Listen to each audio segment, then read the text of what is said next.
जय, समस्त भक्तों की जय। पार्वती पतये हर हर महादेव। सर्वे भवन्तु सुखना, सर्वे सन्तु निरामयाः, सर्वे भद्राणि पश्यन्ते मा दुःखश्चित् भवेत्। कृष्णाय वासुदेवाय हरे परमात्मने प्रणतः क्लेशनाशाय गोविंदाय नमो नमः। बोल आनंद कंद भगवान की जय। श्री श्री गजारा श्री बालाजी महाराज के पावनी स्थली पर, तपोभूमि पर प्रत्येक वर्ष यज्ञ भगवान की इतनी महती कृपा है, लक्ष्मी नारायण भगवान की, श्री बालाजी महाराज के बड़े बड़े संत बड़े बड़े महापुरुष आगमन सदैव होता रहा है। इस वर्ष भी देख रहे हैं कि अच्छे व्यास के रूप में, बाल व्यास रूप में, और जो मैं संगीत के सुयोग्य संगीताचार्य की वाणी सुनकर के, अमृतमयी वाणी सुनकर के, श्रीमद् भागवत की मूल कथा सुनकर के हम बहुत प्रसन्न हो गए। श्रीमद् भागवत महापुराण प्रिय माताओं कोई मनोरंजन का साधन नहीं है। बड़े बड़े विद्वान, बड़े बड़े संत सदैव जो है श्रीमद् भागवत में नाना प्रकार के गोते लगाते रहते हैं। जो व्यास रूप में जिन्होंने वृंदावन में अध्ययन किया है, वृंदावन में जिनका निवास है, इनकी भक्ति रानी राधा रानी मैया की असीम अनुकंपा है।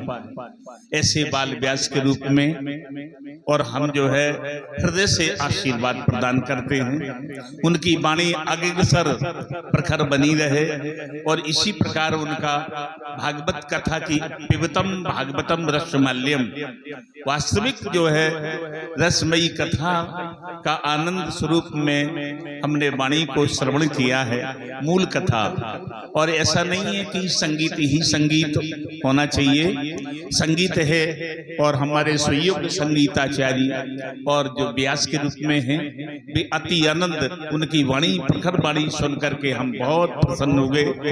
बहुत मधुर वाणी है और आप लोग जो है श्रीमद् भागवत की मूल कथा आपको इसी प्रकार से, जिसे ज्ञान और भक्ति का स्वरूप है, साक्षात श्रीमद् भागवत में और स्वयं भगवान श्री कृष्ण उसी में समाहित है।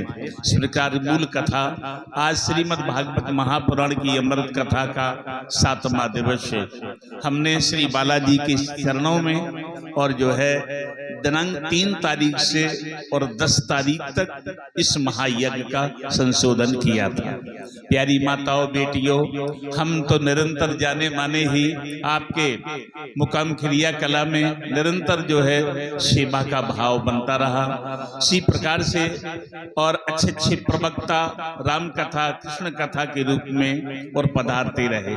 इंशाल ऐसी महान मूर्ति बाल व्यास के रूप में और जो है श्रीमद् भागवत महापुराण की अमृतमयी कथा, आशा नहीं बल्कि पूर्ण विश्वास है हमें किसी प्रकार इस क्षेत्र में हम भी अपने जो है उनकी मधुर वाणी सुनकर के और प्रभावित कई यज्ञ हैं हमारे माध्यम से। हम 9 जून से अपने ग्राम बेंदे में यज्ञ करवा रहे हैं 18 पुराण का। सिम जो है अच्छे अच्छे संत महापुरुष जो है बेंदे ग्राम में पधार रहे हैं। 9 जून से और 18 जून तक का एक विशाल यज्ञ जो है समारोह है। ऐसे ऐसे संत वाणी सब लोग आने की प्रकार, इसलिए हम अपने शिष्य जिनके श्री बालाजी महाराज की जिन्हें प्रेरणा प्राप्त हुई है, इनका शुभ आशीर्वाद होगा। जो हमारे मुकेश जी नायक जानते हैं आप, श्री हनुमान जी बालाजी के अनन्य भक्त, उनके ऊपर कृपा है राम जी सरकार की, उनको शुभ आशीर्वाद बड़े बड़े संत मनीषियों का आशीर्वाद है।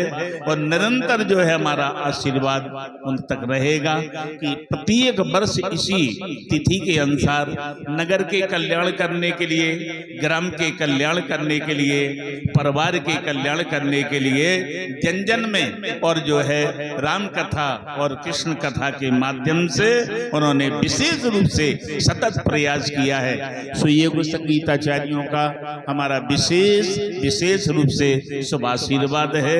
सब बहुत बढ़िया संगीत है और भविष्य में भी हम जो है पूरा प्रयास करेंगे इस क्षेत्र में इनके प्रकार से भागवती कथा का हमारा आशीर्वाद। व्यास जी को गद्दी पर बैठे हुए और भगवान का स्वरूप है, विष्णु का स्वरूप है, तो हम यहाँ से आशीर्वाद तो नहीं दे सकते, लेकिन हमारा बाल व्यास के रूप में और जो है उनको आशीर्वाद देते हैं। उम्र में छोटे हैं, इसलिए बहुत अच्छी कथा, मधुर वाणी जो है आप कथा पिबतम भागवतम रसमाल्यम तब कथा मृतम तप्त जीवनम, जो है भागवती कथा के माध्यम से जिसका जीवन प्रदान होता है, ऐसे शुभ आशीर्वाद ऐसे हम बार बार उन्हें ज्यादा समय न लेकर के, क्योंकि आज अंतिम दिवसीय कथा है, इसलिए सबको शुभ आशीर्वाद हमारे नायक परिवार को, पूरे गांव को, क्षेत्र को विशेष करके शुभ आशीर्वाद। हमारी माताएं, हमारी बेटियां सब सद्बुद्धिवान हो, सब सहयोग हो और सब लोग राम कथा, कृष्ण कथा इत्यादि सब भक्त मिलजुल करके क्षेत्र का कल्याण है। धन्यवाद। बोल श्रीमद् भागवत महापुराण की, यज्ञ नारायण भगवान की जय। पार्वती पतये हर हर महादेव। पूज्य श्री के चरणों में बारंबार प्रणाम, प्रणति निवेदित, बहुत बहुत धन्यवाद। एवं हमारे यज्ञाचार्य जी से भी निवेदन है, दो शब्द नहीं अवश्य होने चाहिए, दो शब्द आशीर्वाद के रूप में आप प्रदान करें तो बड़ी कृपा होगी।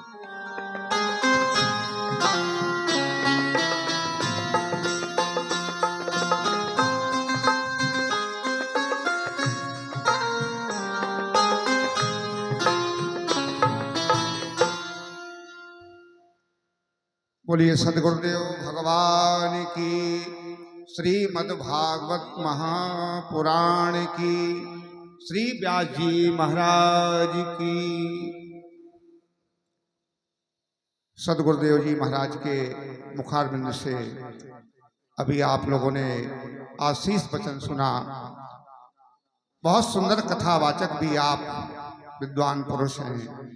गुरुदेव के चरणों में सभी भक्तगणों का बारंबार प्रणाम। आपने बड़े सुंदर ढंग से हमारे व्यास जी महाराज को प्रफुल्लित किया। आगे सब कुछ हमारे गुरुजी ने कह ही दिया है, और हमारे कहने की कोई आवश्यकता नहीं है।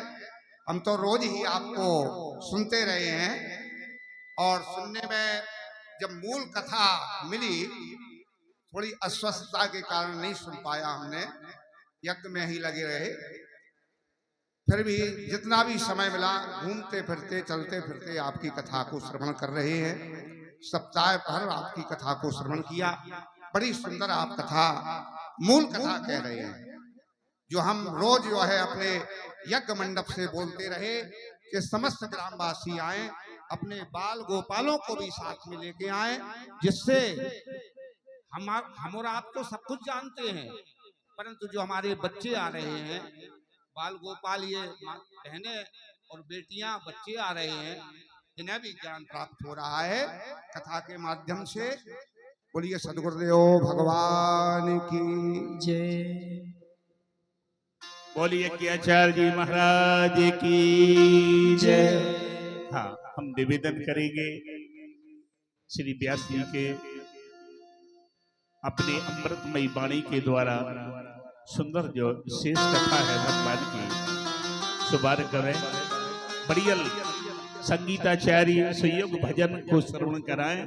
आपका गला बड़ा मधुर है, एक बढ़ियल भजन सुनाइएगा जो हमारी समस्त जनता जनार्दन भक्तों को आनंदित करते हुए हमारे व्यास जी महाराज। बहुत बढ़िया सुंदर संगीत है आपका। भगवान ठाकुर जी की बड़ी कृपा, सब लोग बड़े स्नेह युक्त होकर के आपके भजनों को श्रवण करते हैं। बोल आनंद कंद भगवान की। श्री हरिओम। आइए, गुरुदेव का आदेश। तो सभी लोग तालियों की सेवा करते हुए भजन कर सुस्वादन करेंगे। हो सबके संकट दूर करेंगी,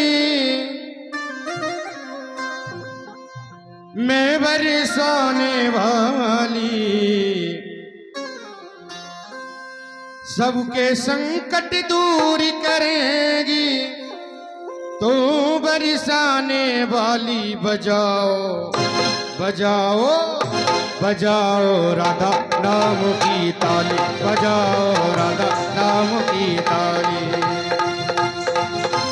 वो सबके संकट दूर करेंगी, सबके संकट दूर करेंगी, बरसाने वाली। बजाओ, ऐसे नहीं बजाओ, हाथ ऊपर करके। लगना चाहिए कि आज यहाँ पर आप लोग आए हैं, इसलिए जिनके भगवान ने प्यारे प्यारे सुंदर सुंदर हाथ दिए हों वही बजाएं, और जिनके ना दिए हो तो कहां से बजाएंगे। पीछे वाले आप लोग हमें दिखाई दे रहे हैं इधर से, माताएं सोच रही हैं भैया वो कौन दिख रहा है पीछे। तो सभी लोग हाथ ऊपर। बजाओ बजाओ जी, बजाओ राधा नाम की ताली, बजाओ राधा नाम की ताली।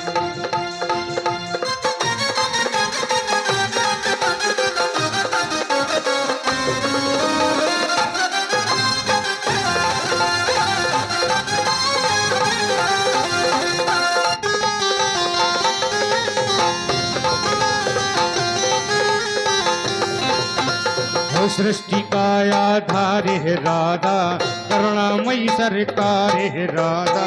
सृष्टि का आधार है राधा, करुणामयी सरकार है राधा। राधा नाम है जिस रचना पर, राधा नाम है जिस रचना पर, उसने भक्ति पाली। बजाओ। किसी ने कहा है, वृंदावन के एक संत ने कहा है कि जवानी में भजन करना जरूरी है, जवानी में भजन करना जरूरी है, और बुढ़ापे में भजन करना मजबूरी है। क्योंकि जब हम कुछ लायक रह ही नहीं जाते हैं तो जबरदस्ती की माला पकड़नी पड़ती है। और मेरे भाई बहन, कहा बचपन का भजन कैसे? बचपन का भजन बोले अमृत जैसा, और जवानी का भजन बोले दूध जैसा, और बुढ़ापे का बोले पानी जैसा। तो ये मत सोचो कि बुढ़ापे में ही भजन करेंगे। ऐसा संयोग बना है कि हम सभी लोग इधर उपस्थित हुए हैं श्री हनुमान जी महाराज के इस दरबार में, और हमारे सानिध्य में और उनके सानिध्य में हमारे गुरुदेव महाराज जी का भी आगमन हुआ। साथ साथ आप लोग कथा का भी रसोस्वादन कर रहे हैं। तो सभी लोग हाथ ऊपर करके, और क्या? ओ राधा नाम है जिस रचना पर, राधा नाम है जिस रचना पर, उसने भक्ति पाली। बजाओ बजाओ जी, बजाओ राधा नाम की ताली, बजाओ राधा नाम की ताली, बजाओ राधा नाम की ताली, बजाओ राधा नाम की ताली, बजाओ राधा नाम की ताली, बजाओ राधा नाम की ताली, बजाओ राधा नाम की ताली। आइए कथा में सम्मिलित हूं, क्योंकि उतना टाइम भी नहीं है। बोलिए भागवत भगवान की। फिर भूल गए? इतना पाठ सिखाया सब भूल गए? अरे जोर से, जब जय का और कीर्तन का समय आए तो ही काम है आपके। बोलो भागवत भगवान की, भागवत भगवान की, श्री कृष्ण कन्हैया लाल की। हाँ। तो भगवान ने संत वेश में सुशीला जी को बताया कि द्वारिका नाथ आपके पतिदेव के मित्र हैं। यह कहकर भगवान तो अंतर्धान हो गए, वहां से चले गए। सुदामा जी भिक्षाटन करके आए। देवी घर में कुछ प्रसाद है क्या पाने के लिए? तो सुशीला जी ने कहा, भगवान घर में तो कुछ भी नहीं है। सुदामा जी ने कहा, तो जल ही ले आओ। तो बोले, हमारे यहाँ तो नित्य प्रति एकादशी होती है और सबके यहाँ तो महीने में 2 बार एकादशी आती है, किंतु हमारे यहाँ तो ठाकुर जी की कृपा से नित्य प्रति एकादशी होती है।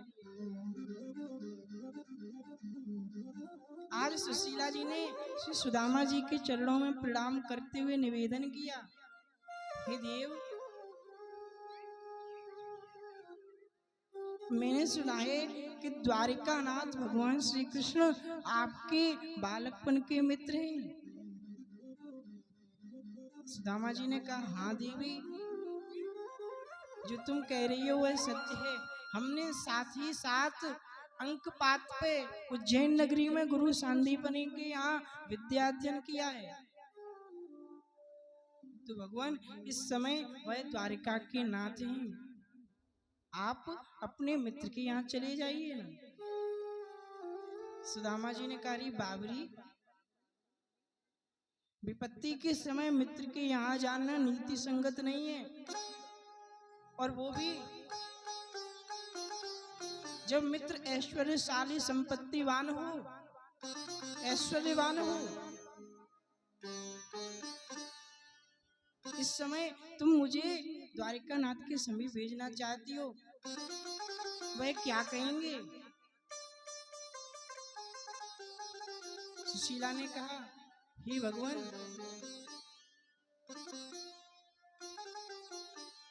मैं चाहती हूँ कि आप उनके समीप में जाएं। आप अपने घर की हालत तो देखिए, इस समय हमारी कैसी दशा है, विचित्र दशा है।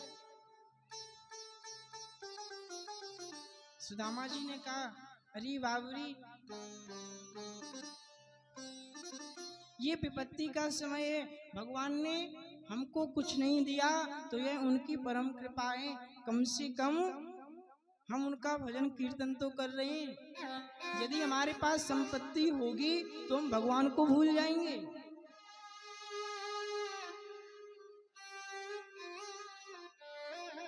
अरे सुख के माथे सिल परे, जो नाम हृदय से जाए, और बलिहारी व दुख की कि पल पल नाम रटाए।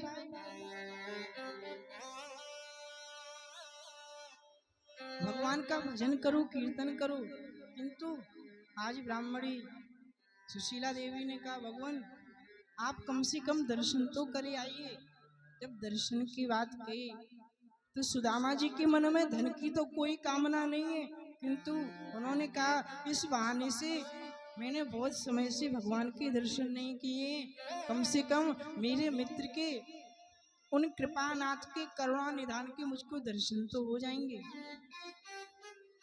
सुदामा जी ने ब्राह्मणी से कहा, देवी, मैं अपने मित्र से मिलने के लिए जा रहा हूँ, और मित्र के समीप खाली हाथ नहीं जाना चाहिए, कुछ ना कुछ भेंट लेकर के अवश्य जाना चाहिए।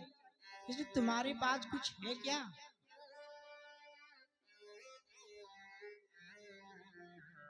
सुशीला जी ने कहा, भगवान आप थोड़ी देर रुको। सुशीला जी पास पड़ोस के ब्राह्मणों से 4 घरों से 4 मुट्ठी तंदुल मांग करके लिए।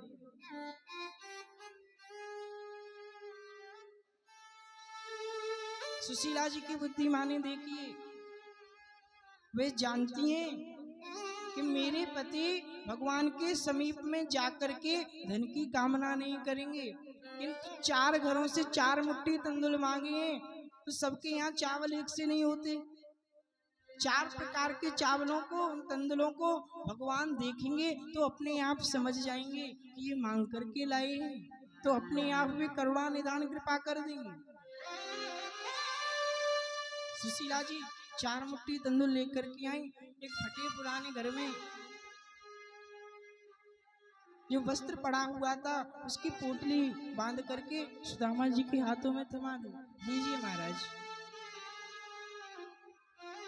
सुदामा जी ने कहा तुम्हारा व्यवहार बहुत है, एक काम करो, 4 मुट्ठी तंदुल तो मिल ही गई हैं, अब किसी के घर से दूध मांग करके और ले आओ और खीर बनाओ, ठाकुर जी का भोग लगाओ और चकाचक पहनो। सुशीला जी ने कहा हे भगवान, आपकी अब भी ऐसी विचारधारा है। तो कह रही आपने अपने मित्र के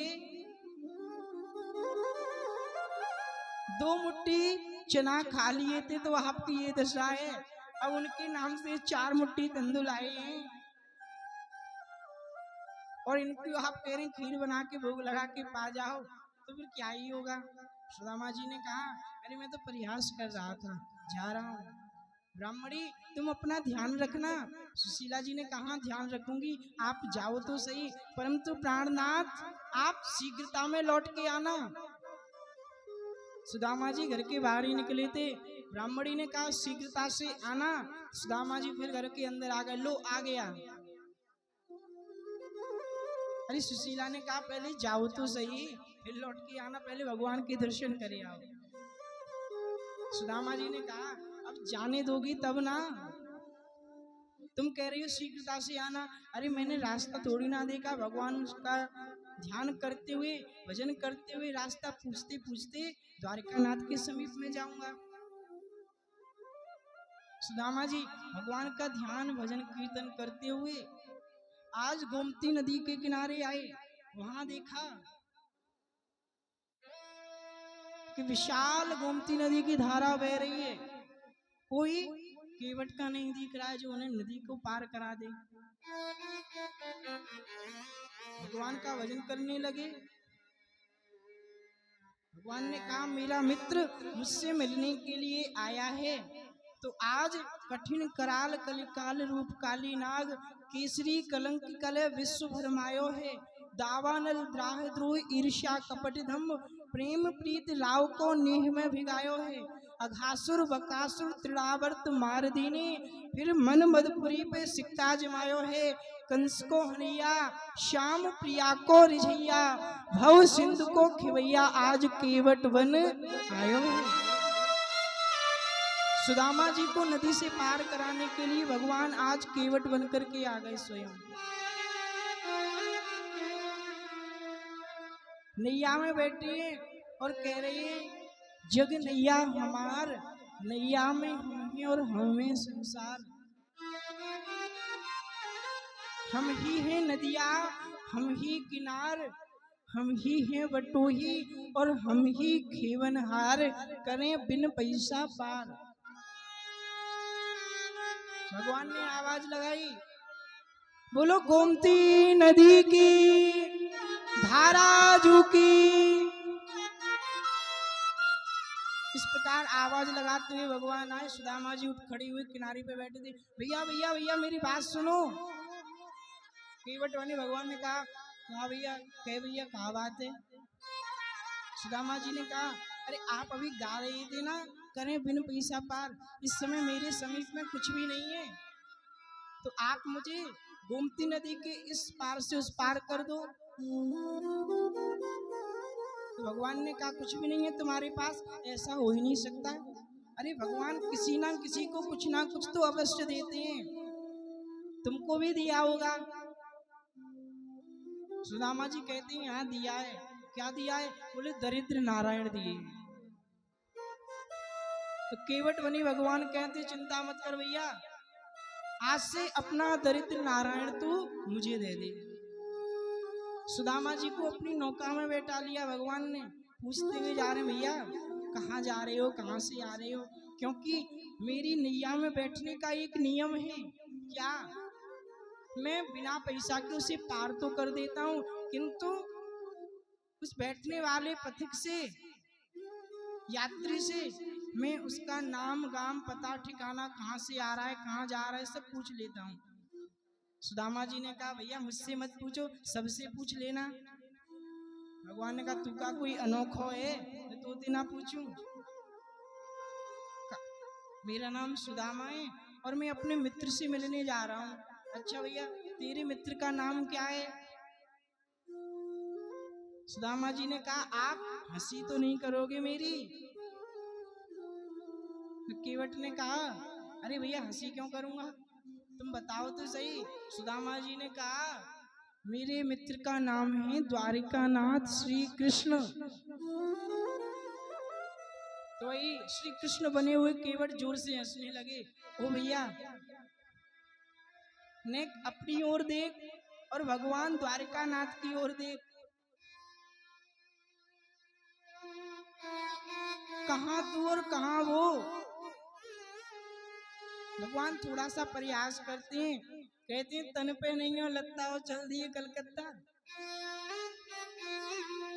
वो 56 करोड़ यादवों के मुकुटमणि हैं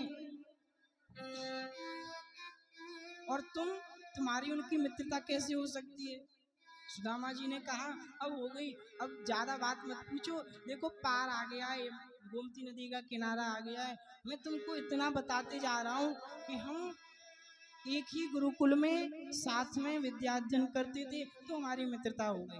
अच्छा अच्छा ठीक है, पार आ गया। सुदामा जी को भगवान ने उतार दिया, अब वहां से आगे का रास्ता उनको पता नहीं है। सुदामा जी ने एक पसेंदू का वृक्ष देखा, उसी के नीचे भगवान का ध्यान करके सो गए। बोले कन्हैया अब यदि तो बुलाना हो तो बुला लीजिए, नहीं तो मैं तो यहीं सोए रहे हूँ। और उसी पसेंदू के वृक्ष के नीचे सो गए। इधर भगवान श्री कृष्ण ने अपनी योग माया को आज्ञा दी कि मेरा मित्र मिलने के लिए आ रहा है। योग माई प्रवीण तुम सुनो बात चित लाए, मित्र हमारो गेल में तुम ताकू लाओ लिवाए।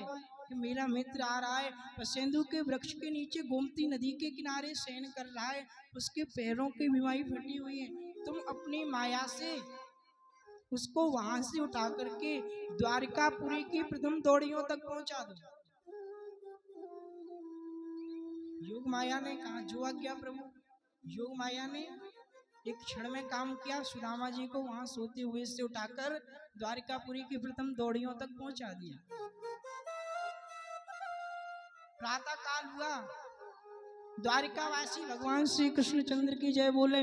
बोले द्वारिकानाथ की, भगवान श्री कृष्णचंद्र की। जयकारों की आवाज सुनी, सुदामा जी की निद्रा भंग हुई। देखा अरे मैं तो एक वृक्ष के नीचे सोया हुआ था, यहाँ कहां से आ गया? सोने की नगरी है। वहां पहरेदारों से पूछा भैया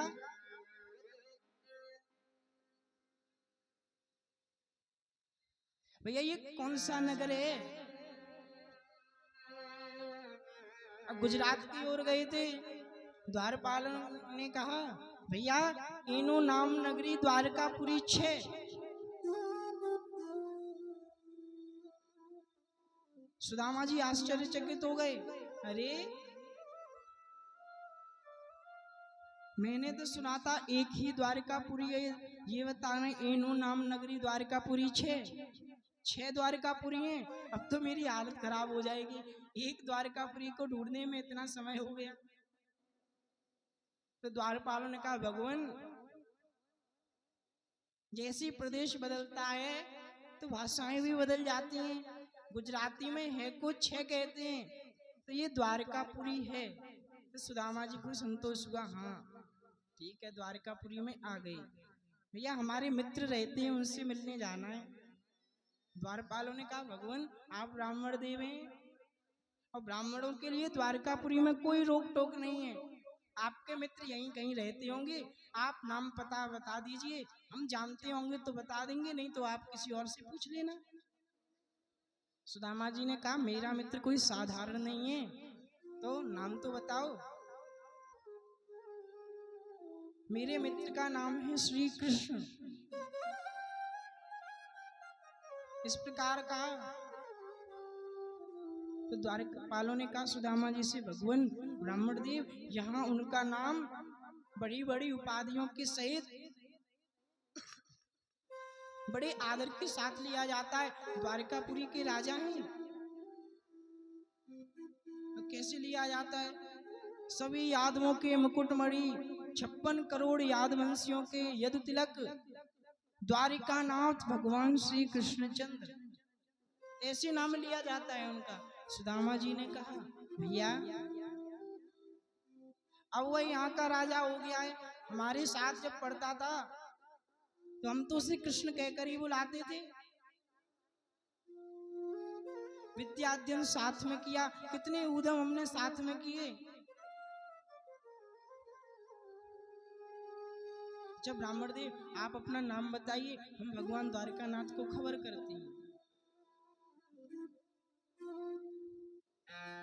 सुदामा जी ने बताया मेरा नाम है सुदामा। ओ मेरा नाम है सुदामा, मेरा नाम है सुदामा, मैं किसन को ढूंढता हूँ। मेरा नाम है सुदामा, मैं किसन को ढूंढता हूँ। मेरा नाम है सुदामा, मैं किसन को ढूंढता हूँ।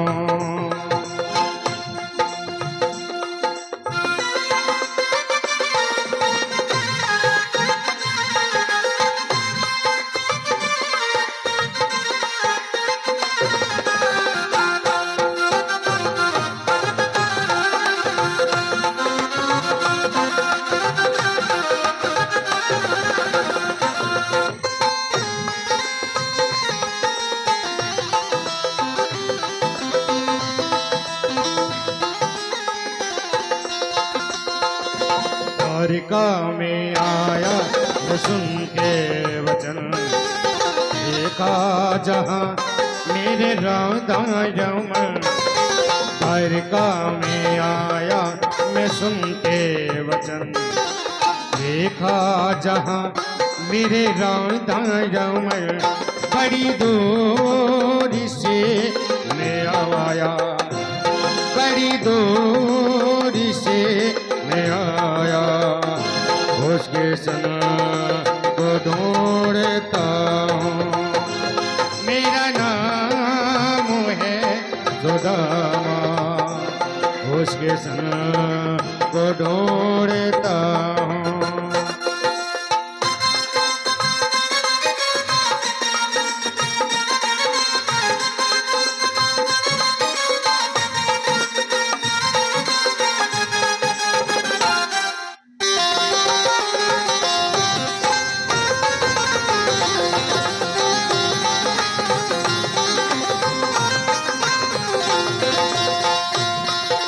बोले बहा करके दोनों नयन, मेरा करा दो किसन से मिलन। बोले बहा करके दोनों नयन, मेरा करा दो किसन से मिलन।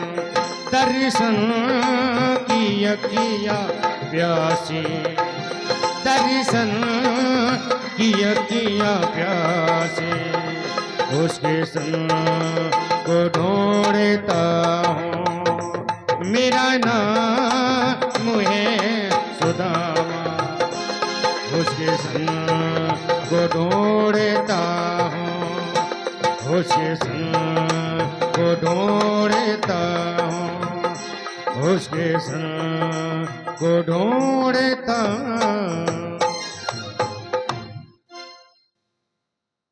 सुदामा जी ने अपना नाम बताया तो द्वारपालों ने भगवान श्री कृष्ण के समीप जाकर के कहा भगवान अपनी स्वधर्मा सभा में उच्च सिंहासन के ऊपर विराजमान हैं। द्वारपालों ने कहा भगवान एक ब्राह्मण देव आए हैं जिन्होंने फटे हुए वस्त्र धारण कर रखे हैं, पैरों की बीमारियां फटी हुई हैं।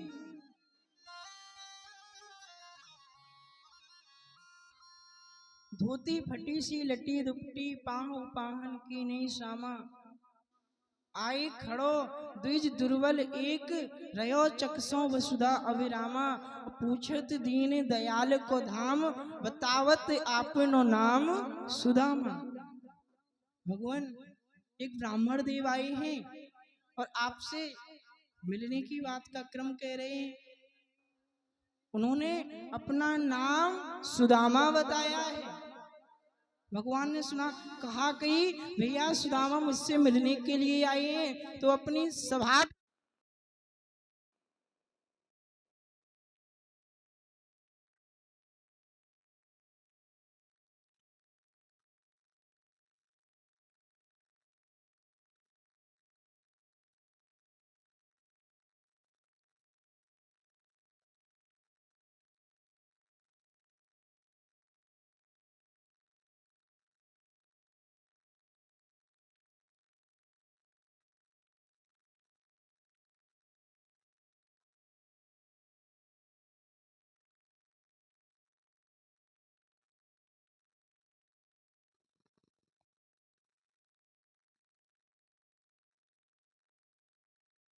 सुदामा जी आ जाए, मिलन करवा के अभी हो जाए, 5 मिनट लगेंगे।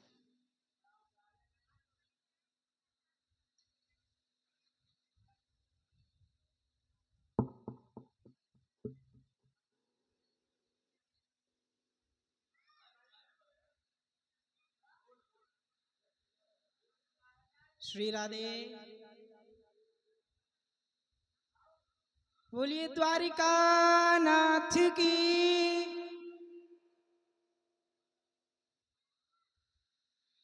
तो भगवान श्री कृष्ण ने सुना जैसे ही कि भैया सुदामा मुझसे मिलने के लिए आए हैं, भगवान अपने सिंहासन को छोड़ करके दौड़ पड़े और भैया सुदामा को अपने गले से लगा लिया।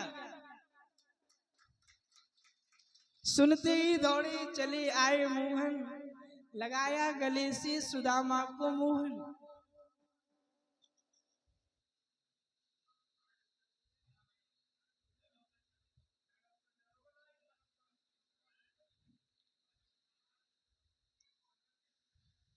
भगवान श्री कृष्ण ने आज अपने मित्र को कंठ में भर करके दोनों मित्र मिलकर के अश्रुपात कर रहे हैं। भगवान कृष्ण ने सुदामा जी की कुशलात पूछी, भैया अपनी कुशलता सुनाओ।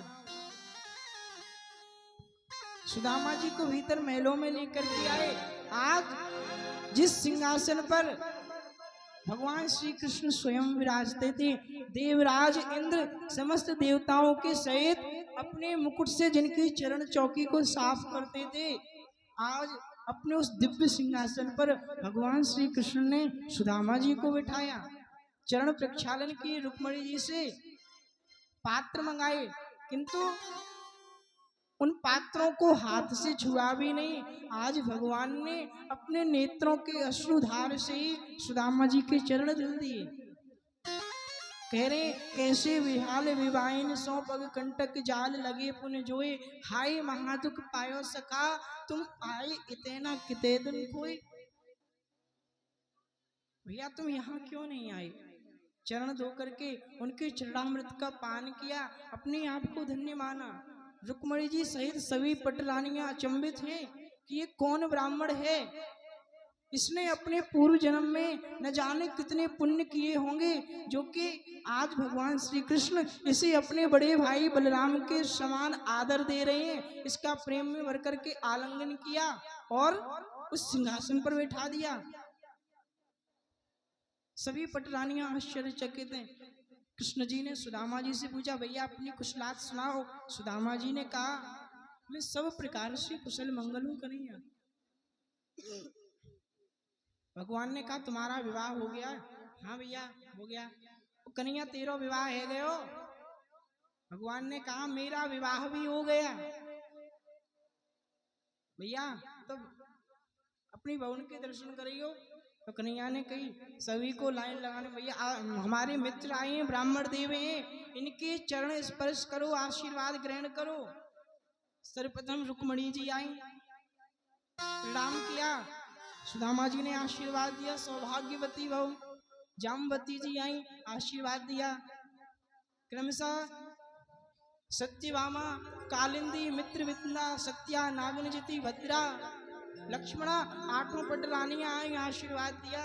जब लाइन लग गई, भैया तेरे कितने विवाह हुए? भगवान ने कहा 16,108। सुदामा जी ने कहा लाला मैं तो आशीर्वाद दे तो बूढ़ो हो जाऊंगा। एक काम कर, अपनी पट रानी के बदले में तू ही मेरा आशीर्वाद ले ले। तू प्रणाम कर तो कोई इकट्ठो आशीर्वाद दे दे तो सब पे पहुंच जाए वो।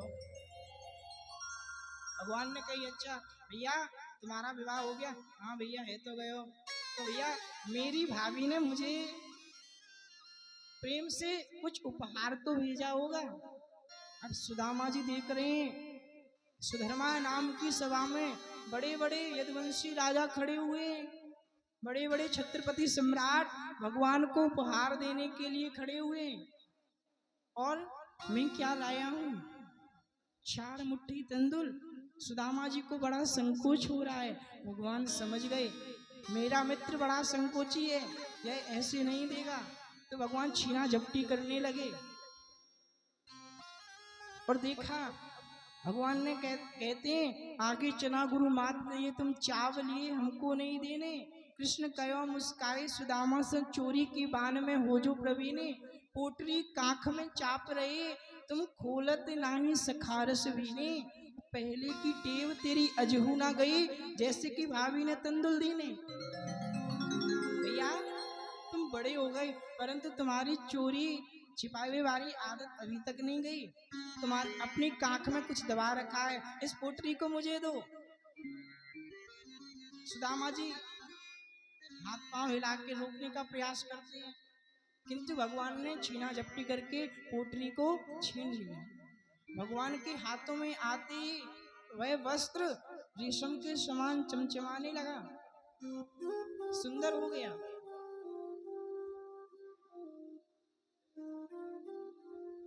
पोटरी को खोला, तंदुल देखे। भगवान ने मन में विचार किया कि भैया सुदामा के मन में धन की किंचित मात्र भी इच्छा नहीं है, किंतु आज मैं इसे वह संपत्ति दूंगा जो देवताओं के लिए भी दुर्लभ है। ऐसा कहकर भगवान ने 1 मुट्ठी तंदुल लिए और उनको अपने मुख में डाल कहा आहा इनमें तो बड़ा आनंद आ गया, इन चावलों से तो सारे संसार की तृप्ति हो जाएगी।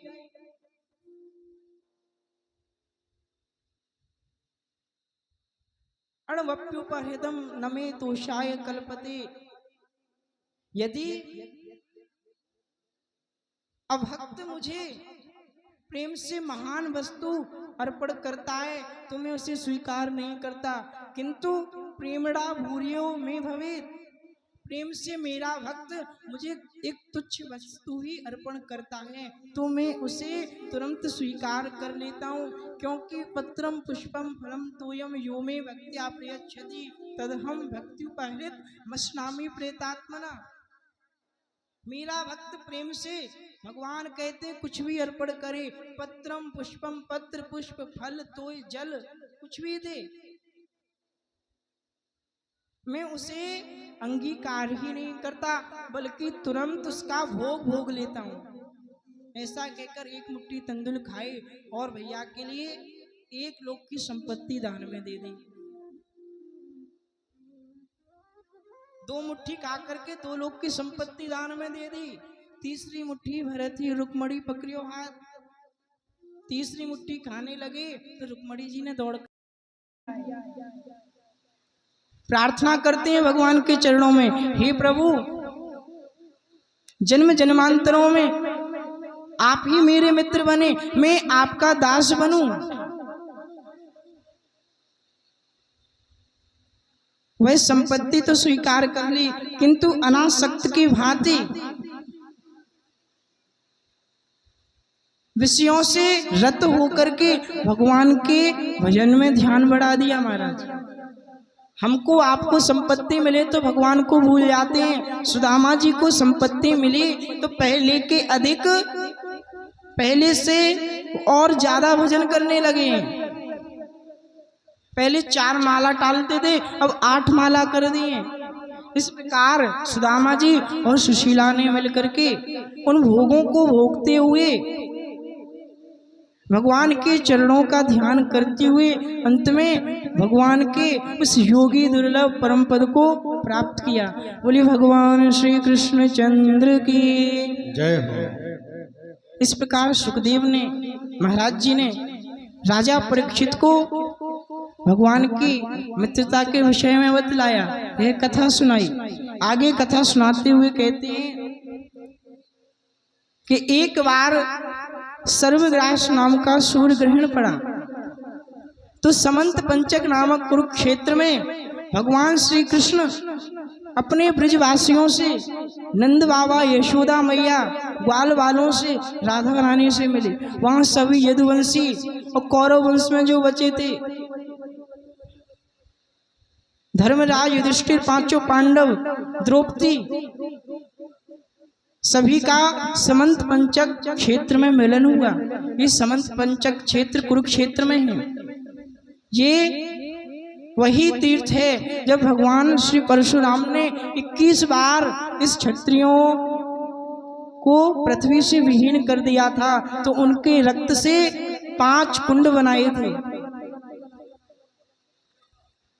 वे 5 कुंड ही समंत पंचक तीर्थ क्षेत्र हैं। उसमें स्नान करने से बड़े से बड़ा पाप भी धुल जाता है महाराज। तो सर्वग्रास सूर्य ग्रहण के समय जब सबको ज्ञात हुआ कि बड़ा अच्छा समय है, तो सभी भगवान का ध्यान करते हुए सभी ब्रजवासीगण, यशोदा मैया, नंद बाबा, सभी ग्वाल बाल, ब्रज गोपी, इधर से यदुवंश, वृष्णिवंश, सभी का मिलन हुआ। वहां द्रौपदी जी कृष्ण भगवान की पटरानियों से पूछती हैं किस प्रकार विवाह हुआ। पटरानियां बताती हैं कि ऐसे ऐसे विवाह हुआ। सभी मिलकर के भगवान श्री कृष्ण ब्रजवासियों से मिलकर के अपनी द्वारकापुरी के लिए आ गए। यदुवंशी भगवान श्री कृष्ण के साथ आ गए, ब्रजवासी ब्रज वृंदावन के लिए लौट आए और धर्मराज युधिष्ठिर हस्तिनापुर के लिए लौट गए। भगवान द्वारकापुरी में आते हैं तो यहाँ श्री वसुदेव जी ने एक बड़े सुंदर यज्ञ का अनुष्ठान किया है। उसमें बड़े बड़े ऋषि मुनि पधारे हैं। उसमें नारद जी नव योगेश्वरों का संवाद सुनाते हैं कि किस प्रकार नव योगेश्वरों ने राजा जनक को, जो मिथिलापुरी के राजा हैं निमि, उस निमि वंश में जो भी राजा जन्म लेता है वह जनक कहे जाते हैं। तो निमि महाराज जनक ने नव योगेश्वरों से धर्म विषयक प्रश्न किए, उनका उत्तर मिला। फिर यहाँ सुखदेव भगवान ने त्रिदेवों की महिमा का वर्णन किया कि 3 देवों में कौन श्रेष्ठ है। भृगु जी महाराज पहले ब्रह्मा जी के समीप जाते हैं, वहां जाकर के अपने पिताजी को प्रणाम नहीं करते, ब्रह्मा जी को क्रोध आ जाता है, किंतु क्रोध को दबा लेते हैं। फिर भृगु जी महाराज शंकर भगवान के पास आते हैं। शंकर जी ने कहा कि मेरे बड़े भैया आए हैं मुझसे मिलने के लिए, उठने के लिए भुजा बढ़ाते हैं। तो भृगु जी कहते हैं बैठे रहो, मैं तुमसे नहीं मिलना चाहता। अरे तुम सदा ही अशुद्ध अवस्था में रहते हो, अपने अंग पर भस्म का लेपन किए रहते हो। यह देखकर शंकर जी को क्रोध आया, मारने के लिए त्रिशूल उठाया, किंतु माता सती ने चरण पकड़ करके प्रार्थना की, शांत हो गए। भृगु जी महाराज वैकुंठ लोक में नारायण भगवान के समीप आए। नारायण भगवान शयन कर रहे थे, लात का प्रहार किया, उनकी छाती में लगा तो चिन्ह बन गया। भगवान विष्णु ने क्षमा याचना की। भृगु जी ने आकर के बताया कि 3 देवों में भगवान श्री विष्णु ही श्रेष्ठ हैं। आगे की कथा में वृकासुर का उद्धार बताया कि शंकर जी एक भक्त को वरदान दे करके शकुनी के पुत्र वृकासुर को वरदान दिया कि जिसके ऊपर हाथ रखोगे भस्म हो जाएगा। वृकासुर ने माता पार्वती को प्राप्त करने की इच्छा से शंकर जी के ऊपर हाथ रखना चाहा। शंकर जी वहां से भागते हैं, नारायण भगवान की शरण में आए। तो नारायण भगवान ने एक छोटे से ब्राह्मण बटू का वेश बनाया और वृकासुर के समीप आए। बोले अरे शंकर भगवान की बातों पर कौन विश्वास करता है।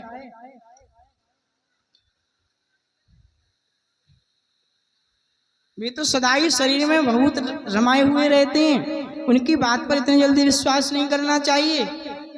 यदि उन्होंने वरदान दिया है, तुम पहले अपने हाथ को अपने शीश के ऊपर रख करके देखो, परीक्षण हो जाएगा। वृकासुर बातों में आ गया, अपने शीश के ऊपर हाथ रखा और स्वयं ही जल करके भस्म हो गया। तो भगवान शंकर इस प्रकार संकट से मुक्त हुए। आगे की कथा बतलाते हैं। यहाँ 10वें स्कंद का विश्राम होता है। बोले भगवान श्री कृष्ण चंद्र की। 11वें स्कंद में यदुवंश के संहार का उपक्रम है कि जो सांब हैं यदुवंशियों में सबसे सुंदर हैं। भगवान श्री कृष्ण ने ब्राह्मणों की भक्ति का अपने पुत्रों को उपदेश दिया। चल तो रहा है, जल्दी चल रहा है कि ब्राह्मणों का कभी अनादर नहीं करना चाहिए, किंतु भगवान श्री कृष्ण के पुत्रों ने आज्ञा नहीं मानी, उच्छृंखल हो गए। तो ब्राह्मणों की परीक्षा लेने के लिए उन्होंने सांब को स्त्री का रूप दिया और उसके पेट में एक तकिया लगा करके संतों के पास ले गए। भगवान आप लोग ब्रह्मदर्शी हैं, भूत भविष्य के ज्ञाता हैं, बताइए इसके पुत्री होगी या पुत्र होगा। संतों ने कहा, ब्राह्मणों ने कहा, तुम लोगों को यही जानने की इच्छा है तो इसके अब उधर से एक मूसल प्रकट होगा जो तुम्हारे संपूर्ण वंश का संहार कर देगा। यह सुनकर के सभी भगवान कृष्ण के पुत्र घबरा गए। आकर के महाराज उग्रसेन को बताया। उग्रसेन ने वह मूसल पिसवा करके उसका चूर्ण बना करके समुद्र में डलवा दिया। उस मूसल से एक कील बची, उसको भी समुद्र में फेंकवा दिया। वह जो चूर्ण है वह समुद्र की लहरों से टकराकर किनारे आ गया और उससे एरका नाम की घास उत्पन्न हुई। जो कील थी उसको एक मछली ने निगल लिया। उस मछली को कुछ मछुआरों ने पकड़ लिया और जरा नाम के व्याध ने जब उस मछली के उदर को फाड़ा तो उसमें से एक कील निकली। तो उस कील को अपनी बाड़ की अग्रभाग पर बांध लिया। ऐसा उपक्रम बतलाया। इधर भगवान श्री कृष्ण ने विचार किया कि मैंने पृथ्वी का सारा भार लगभग उतार दिया है, किंतु अभी इस पृथ्वी पर सबसे विशाल यदुवंश रह गया है जो मेरी भुजाओं के बल के ऊपर आश्रित है। यदि मैं अपने धाम को चला गया तो पीछे ये भी उपद्रव करेंगे, अधर्म करेंगे, तो इनको तो देवता भी नहीं जीत सकते हैं। इसलिए उन्होंने यदुवंशियों से कहा, अब शकुन होने लगे, तुम सभी प्रभास क्षेत्र में चलो। सभी यदुवंशियों को साथ में लेकर भगवान श्री कृष्ण प्रभास क्षेत्र में आए हैं। वहाँ भगवान शंकर की पूजा आराधना की और सभी ने वारुणी मदिरा का पान किया, जिससे यादवों की बुद्धि भ्रष्ट हो गई और सभी आपस में लड़ने लगे। जब उनके अस्त्र शस्त्र टूट गए तो महाराज जो एरका नाम की घास थी उसी घास को उखाड़ करके एक दूसरे को मारने लगे। उस घास में गांठ नहीं थी, शस्त्र के समान वह घास प्रहार करती थी। भगवान बलराम जी ने समझाया, उनको भी उल्टा सीधा बोलने लगे। तो कृष्ण और बलराम जी ने साथ में लेकर के उस एरका घास को उखाड़ा और सभी यदुवंशियों का संहार करना प्रारंभ कर दिया और सभी यादवों का संहार कर दिया।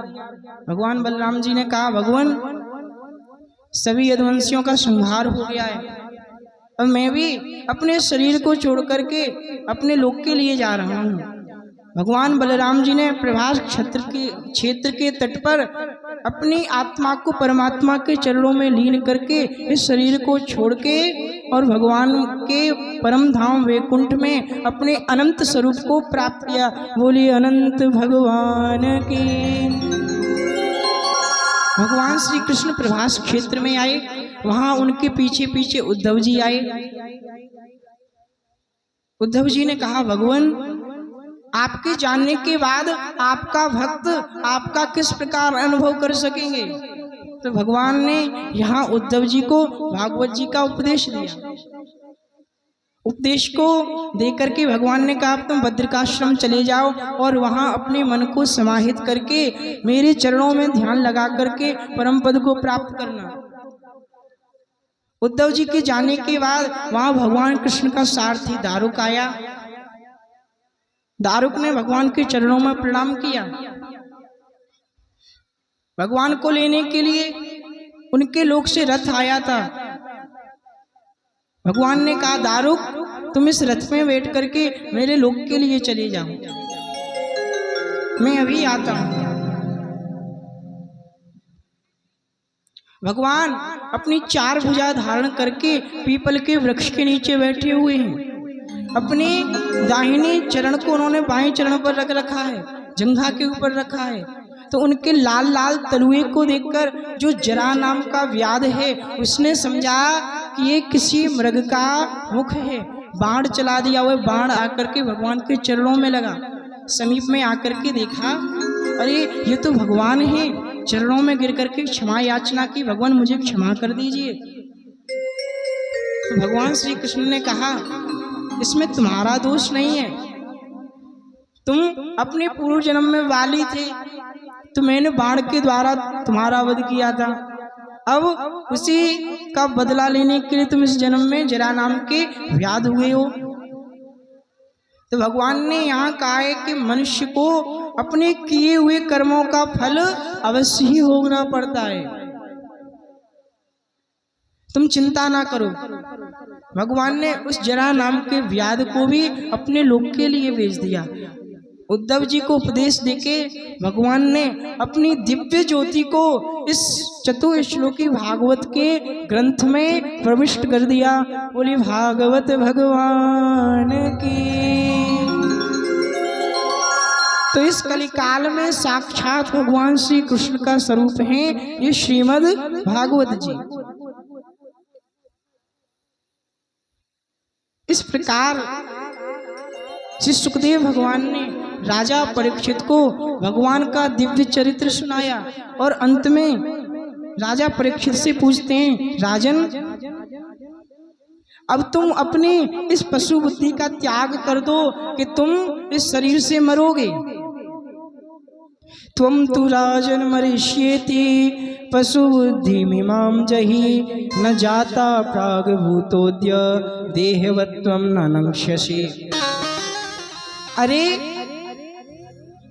पशुओं की अविवेक मूल धारणा छोड़ दो कि मैं मरूंगा। जैसे शरीर पहले नहीं था अब है और पीछे नहीं रहेगा, ऐसी जो तुम्हारी आत्मा ये पहले नहीं थी अब है और पीछे नहीं रहेगी, यह बात नहीं है। क्योंकि अहम ब्रह्म परम धामो ब्रह्मा हम परमम पदम एवं समीक्षन्नात्मानमात्मन्याध्याय निष्कले। तुम इस प्रकार चिंतन करो कि मैं परब्रह्म परमात्मा का ही अंश हूँ, सर्वाधिष्ठान ब्रह्म मैं ही हूँ। इस प्रकार अपने वास्तविक एक रस अनंत अखंड स्वरूप में स्थित हो जाओ। इस प्रकार जब सुखदेव जी ने कहा तो राजा परीक्षित ने भगवान श्री सुखदेव के चरणों में प्रणाम किया और कहा, सिद्ध्योस्मि अनुगृहीतोस्मि भवता करुणात्मना श्रावितो यच्च मे साक्षादनादि निधनो हरि। भगवान आप करुणा के मूर्तिमान स्वरूप हैं। आपने जो भगवान की कथामृत का पान कराया उसे सुनकर के मेरी ममत्व बुद्धि चली गई है। अब मैंने अपनी आत्मा को परमात्मा के चरणों में लीन कर दिया है। अब मेरे शरीर से भय चला गया है कि तक्षक सर्प आकर के मुझे ध्वंस करेगा। जब इस प्रकार परीक्षित ने कहा तो सुखदेव महाराज जी को संतुष्टि हुई। राजा परीक्षित ने भगवान श्री सुखदेव का पूजन किया। पूजन के उपरांत सुखदेव जी भगवान जो संत महात्मा वहाँ गंगा तट के किनारे आए हुए थे सभी के साथ में लेकर के वहां से चले गए। राजा परीक्षित ने सुखदेव भगवान के जाने के बाद अपनी आत्मा को परमात्मा के चरणों में लीन करके और भगवान के परम पद को प्राप्त कर लिया। बोले भागवत भगवान की। वहां देखा गया श्रृंगी ऋषि के शाप के कारण तक्षक आया, किंतु सबने देखा कि तक्षक के डसने के पूर्व ही राजा परीक्षित ने विमान में बैठ करके भगवान के परम पद को प्राप्त कर लिया है। श्राप के कारण तक्षक आया और राजा परीक्षित के शरीर में, जो कि शरीर मात्र ही रह गया, दंश किया। दंश के कारण राजा परीक्षित का शरीर भस्म होकर के राख हो गया महाराज। उनके पुत्र जन्मेजय को ज्ञात हुआ तो उसने सर्पेष्टि यज्ञ कराया। सभी सर्प आकर के यज्ञ में गिरने लगे, किंतु तक्षक नहीं आया। पूछा ब्राह्मणों से क्यों नहीं आया? बोले इंद्र के सिंहासन से गिरा है। तो बोले इंद्र के समेत स्वाहा कर दो। तो ब्राह्मणों ने आहुति दी कि इंद्र के सहित तक्षक सर्प इस अग्नि कुंड में आकर के गिरे। ऐसा मंत्र बोलते इंद्र का सिंहासन समेत तक्षक यज्ञ कुंड में गिरने लगा। तो यह देख करके देवगुरु बृहस्पति जी जन्मेजय के समीप आए, बोले राजन तुम यह बुद्धि त्याग दो कि तुम्हारे पिता को तक्षक सर्प ने डसा है। अरे सभी जीव अपने किए हुए कर्मों का फल ही भोगते हैं, कोई ना कोई निमित्त मृत्यु का अवश्य ही बनता है। इस प्रकार समझाया तो जन्मेजय ने यज्ञ बंद कर दिया। तक्षक के प्राण बच गए, इंद्र समेत वह स्वर्गलोक को चला गया। सूत जी महाराज कहते हैं आगे श्री मार्कंडेय ऋषि का 12 स्कंद में वर्णन किया गया कि उन्होंने प्रलय काल में एक वट के पत्ते के ऊपर भगवान श्री नारायण का बाल स्वरूप में दर्शन किया।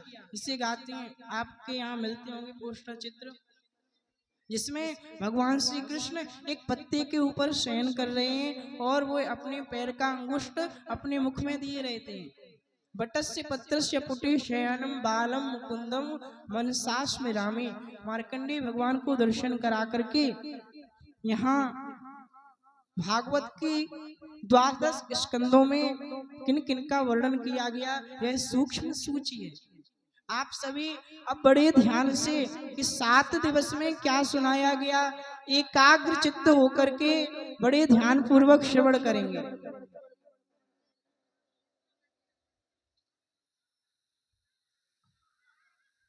इस महापुराण के प्रथम स्कंद में भक्ति योग का भली भांति निरूपण किया गया,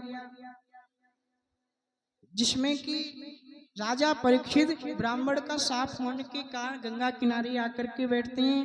फिर सुखदेव जी द्वारा उनके प्रश्नों का उत्तर दिया जाता है। दूसरे स्कंद में व्यास और नारद जी का संवाद, अवतारों की संक्षिप्त चर्चा की गई। तीसरे स्कंद में विदुर तथा मैत्रेय जी के समागम के प्रश्नोत्तर हैं। चतुर्थ स्कंद में भगवान वाराह के द्वारा हिरण्याक्ष का वध, कपिल देव तथा उनकी माता देवहूति के संवाद का प्रसंग तीसरे स्कंद में आता है। चौथे में मरीचि आदि 9 प्रजापतियों की कथा, प्राचीन भरी ऋषभ और भरत देव का चरित्र का वर्णन किया गया। छठे स्कंद में दैत्यराज हिरण्यकशिपु और भक्त प्रहलाद के चरित्र का वर्णन किया गया। सातवें स्कंद में संतान, देवता, असुर, मनुष्य, पशु, पर्वत और पक्षियों का जन्म क्रम, वृत्तासुर की उत्पत्ति और उसकी परम गति का वर्णन किया गया। 8वें स्कंद में मनवंतरों की कथा और 9वें स्कंद में रघुवंश शिरोमणि परशुराम जी का चरित्र और भगवान श्री राघवेंद्र सरकार के चरित्र का वर्णन किया गया। 10वें स्कंद में भगवान श्री कृष्ण का प्राकट उत्सव और उनकी लीलाओं का वर्णन किया गया। 11वें स्कंद में भगवान ने ब्राह्मणों के शाप के बहाने किस प्रकार यदुवंश का संहार किया, इसका वर्णन है। और 12वें स्कंद में के विभिन्न युगों के लक्षण और उनमें रहने वाले लोगों के व्यवहार का वर्णन किया गया है। इस प्रकार संक्षिप्त सूची सुनाई। सूत जी महाराज कहते हैं कि भागवत महापुराण में तो प्रत्येक कथा में पद पद पर भगवान के स्वरूप का ही वर्णन हुआ है। आइए आप सभी 3 बार मेरे संग एक श्लोक का वाचन करेंगे, उसको दोहराएंगे। सभी ध्यान पूर्वक सुने। सभी को श्लोक बोलना है जिसमें भगवान के नाम की महिमा का वर्णन किया गया है और सभी का सार यही है। बोलिए नाम संकीर्तनम यस्य, नाम संकीर्तनम यस्य, नाम संकीर्तनं यस्य सर्व पाप प्रणाशनम, सर्व पाप प्रणाशनम, प्रणामो दुख शमनः, प्रणामो दुख शमनः, तम नमामि हरिं परम, तम नमामि हरिं परम। नाम संकीर्तनम यस्य, नाम संकीर्तनं यस्य सर्व पाप प्रणाशनम, सर्व पाप प्रणाशनम, प्रणामो दुख शमनः, प्रणामो दुख शमनः, तम नमामि हरिं परम, तम नमामि हरिं परम। नाम संकीर्तनम यस्य, नाम संकीर्तनं यस्य सर्व पाप प्रणाशनम, सर्व पाप प्रणाशनम, प्रणामो दुख शमनः, प्रणामो दुख शमनः, तम नमामि हरिं परम, तम नमामि हरिं परम। बोलिए भागवत भगवान की। सभी ध्यान पूर्वक सुनिए कि जिन भगवान के नाम का स्मरण करने से सभी पापों का विनाश हो जाता है, प्रणाम करने से प्रणामो दुख समना तम नमामि हरि परम, ऐसे भगवान हरि के चरणों में हम बारंबार प्रणाम करते हैं। और लास्ट में यही श्लोक है, कलयुग का यही सार है, आपको बारंबार बताया गया है, अपने जीवन में उतारिए, भगवान का खूब नाम जप कीजिए, जितना हो सके चलते फिरते उठते बैठते, यही कहकर वाणी को विराम दिया जाता। बोलिए भगवान श्री कृष्ण चंद्र की।